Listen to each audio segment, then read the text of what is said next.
Welcome back, everybody. I want to apologize in advance. It's been over a week since I posted. I had a really bad bout of the strep throat. As you can tell, I'm still a little bit raspy, so I might not sound like the sweet nothings that you're used to.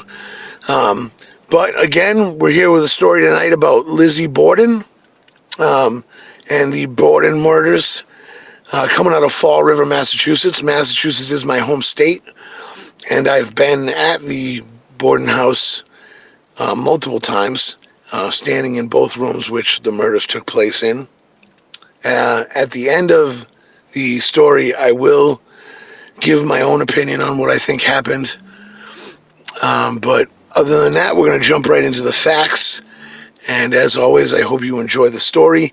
And please leave any comments, questions, hit that like button, smash that subscribe button. And I hope you enjoy the show.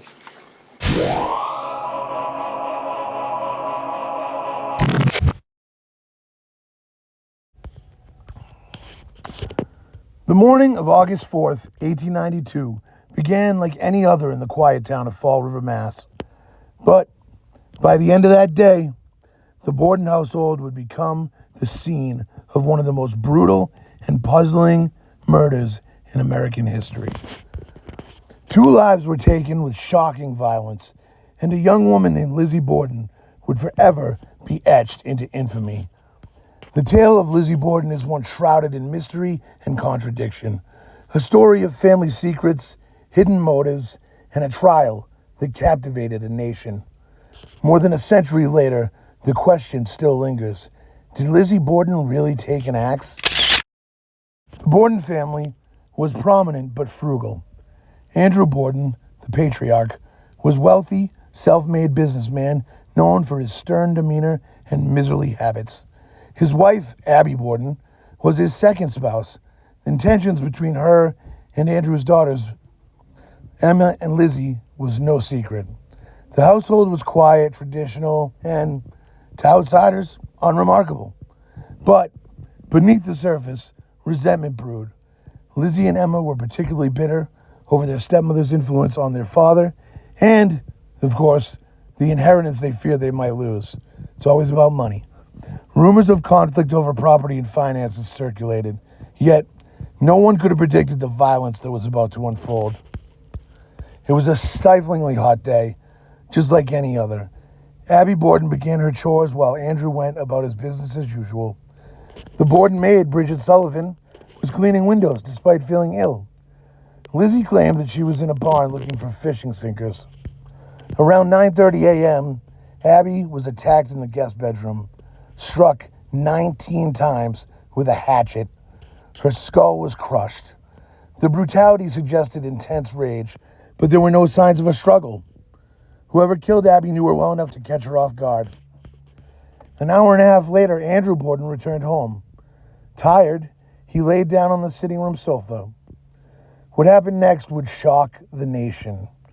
Andrew was struck 11 times, his face so disfigured that his eye was split in 2. The murder was swift, merciless, and eerily quiet. No one heard a sound. It was Bridget Sullivan who discovered Andrew's body first, alerted by Lizzie's frantic cries.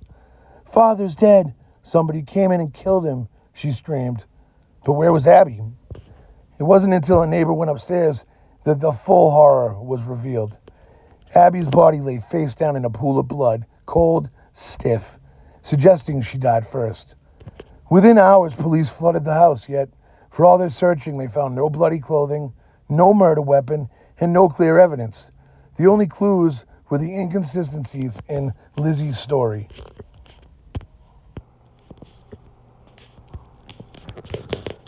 Lizzie's demeanor was peculiar. She was calm, almost detached. She claimed she heard nothing, saw no one, and insisted she was in the barn when Andrew was killed. But her alibi was shaky. The dust in the barn was undisturbed, and no one saw her there. There was also the matter of the dress. A few days after the murders, Lizzie was seen burning a blue dress in the kitchen stove. She explained it was ruined by paint, but authorities suspected it was stained with blood. And then there was the prussic acid incident. Just days before the murders, Lizzie had tried to buy poison from a local drugstore, claiming it was to clean seal skin cape. The pharmacist refused, but the story did raise a few eyebrows. Whispers of suspicion grew louder. Was Lizzie even capable of such violence?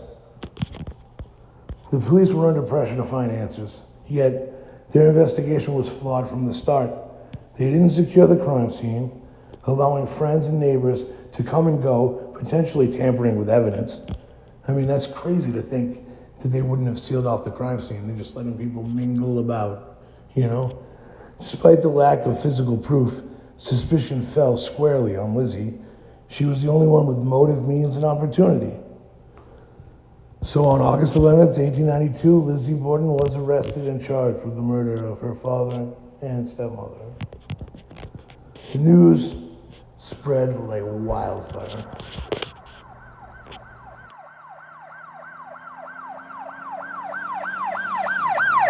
A woman from a respected family accused of such a heinous crime. In Victorian society, women were viewed as delicate, nurturing beings, incapable of such savagery. Yet, here was Lizzie, standing trial for double homicide, which, I know I told you later on I'd give you my opinion. I just think that men didn't think that women were capable of such things back in this time, or they didn't want to believe it, or they were too dainty, or what. I think they legit just did not seem to believe they were capable of such things. But anyway, the trial began on June 1893 and was a spectacle. Reporters filled the courtroom, sketch artists captured every detail, and the public watched with morbid fascination. The prosecution painted Lizzie as a cunning, cold-blooded killer who murdered for money and revenge. They argued that she resented her stepmother and feared losing her inheritance. But their case was largely circumstantial. The defense played to societal norms, portraying Lizzie as demure, church-going woman who couldn't possibly commit such a brutal act. They highlighted the lack of direct evidence, no fingerprints, no witnesses, and no murder weapon, conclusively linking Lizzie to the murder.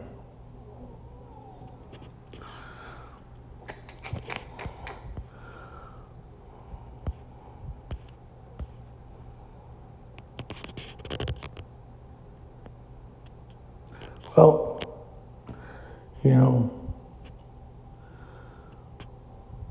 again, here we are. They just don't seem to think that she could possibly do something so brutal. I mean, no fingerprints, no witnesses, no murder weapon, nothing links her to it. I mean, the jury, composed of all men, they deliberated for only 90 minutes before delivering their verdict. Not guilty. The courtroom erupted in applause and Lizzie wept with relief. She was free, but not vindicated. Aftermath and legacy, we'll see how that goes. It's funny that you don't hear from her sister at any of this points either.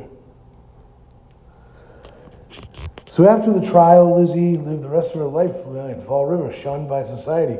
She moved into a large house she named Maplecroft, where she died in 1927. She was buried next to her father and stepmother, an eerie ending to a tragic tale. Despite her acquittal, public opinion remained divided. Some believed in her innocence and convinced she was wrongly accused due to societal prejudice. Others were certain she had gotten away with murder. The case remains unsolved and the legend endures. Nursery rhymes were written, books were published, films were produced. All speculating about what was truly happening in the Round Borden house that fateful morning. Over a century later, Lizzie Borden murders continue to fascinate us. The house at 92 2nd Street is now a museum. I've personally been there myself on several occasions. Not that murder is cool, but it is cool to visit the place. They do field trips and sort of things like that. Just attracting visitors who seek to glimpse the past and perhaps find answers to the mystery. Nice little Victorian spot. I got some pictures.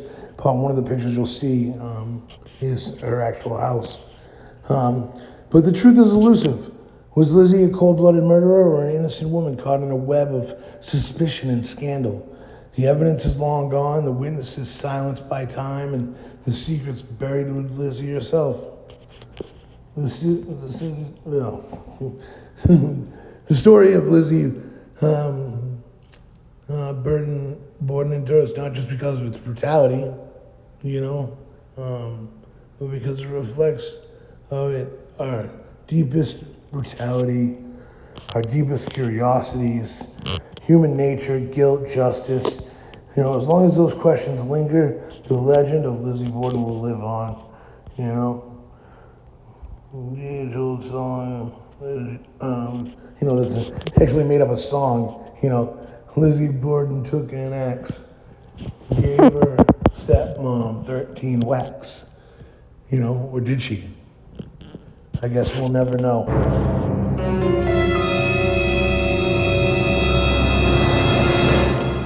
Without knowing Lizzie personally, it's hard to imagine her whacking her father 11 times from behind with the axe, doing the brutal damage that she did. I have stood in that room. It does have an eerie feeling. It's actually a bed and breakfast now. You can actually stay there for the night if you'd like to. I'm not sure if they actually allow you to stay in that room, but you can physically stay in the house. Neat if you're into the paranormal, like I am. I haven't personally stayed there, but it's on the bucket list.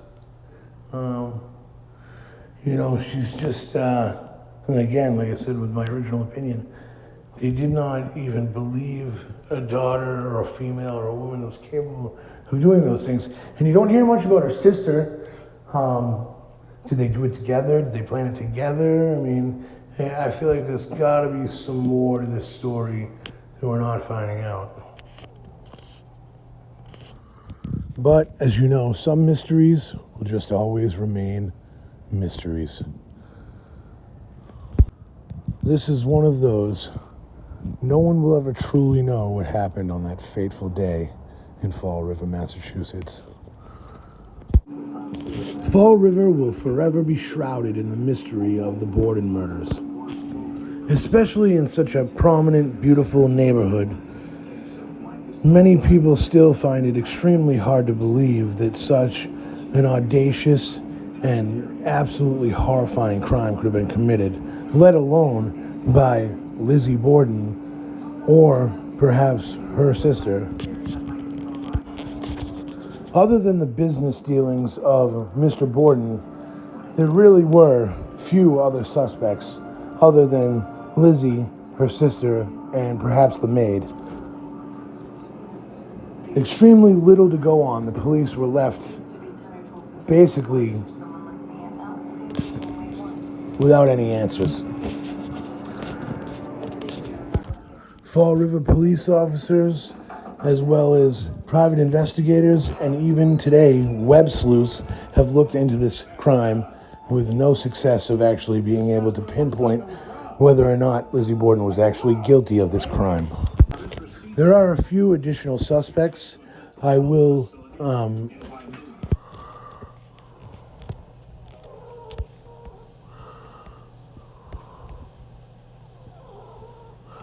the morning of the murders, the Borden household was occupied by 4 people: Andrew Borden, his second wife Abby, Lizzie Borden, and their maid Bridget Sullivan.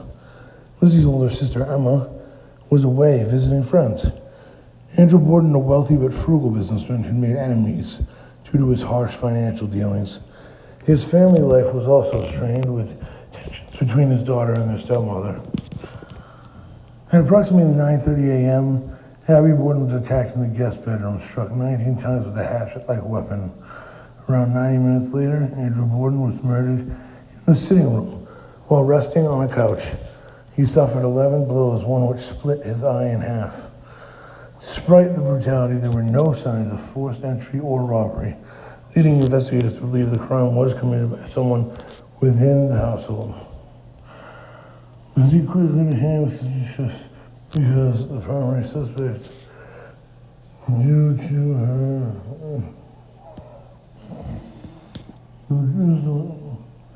her I can't see how, was suspicious of her. She claimed she was in the barn looking for fishing sinkers when her father was killed. Not to mention, as we spoke about earlier, the trying to purchase the prussic acid from the drugstore. Another incriminating detail was Lizzie's alleged burning of a dress shortly after the murders. Lizzie Borden was arrested on August 11th.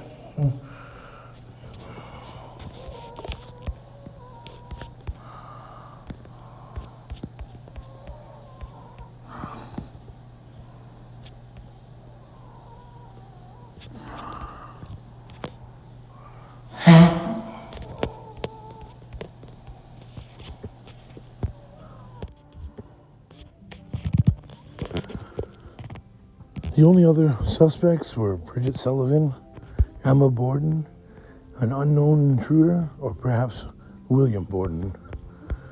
Bridget Sullivan was the maid. She was present in the house at the time of the murders.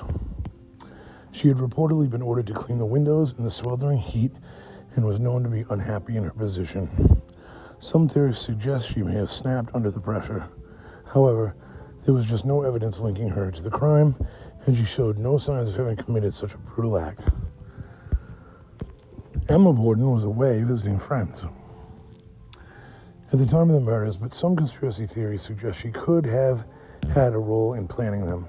However, there was never any substantial evidence to implicate her, and she remained a staunch supporter of Lizzie, even after the trial, which does kind of give way to perhaps them planning it together, but again, there's just really no evidence that backs that up.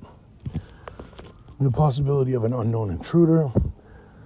Some have theorized that a stranger could have entered the home, committed the murders. However, there were no signs of forced entry, and the method of killing suggested personal rage, which made this an unlikely theory. This was personal.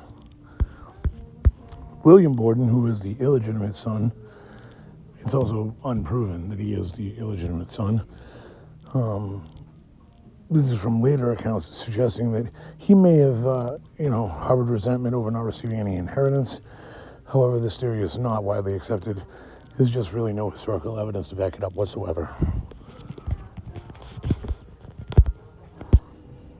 And again, to be completely honest, this was way too personal of a murder. The blows repeatedly to the back of the head, the strikes, there was way too much passion involved in that for it just to be a passerby, my opinion anyway. So as for Lizzie Borden and her acts, that's all I got for now. If you're ever in the area, definitely check out the Borden House in Fall River, Mass. It's definitely an interesting experience. And per usual, I hope you enjoyed the show. Again, I apologize for the delay. As again, I said I had been under the weather. Still a little raspy, but we're getting there. You guys have a great night now. Bye.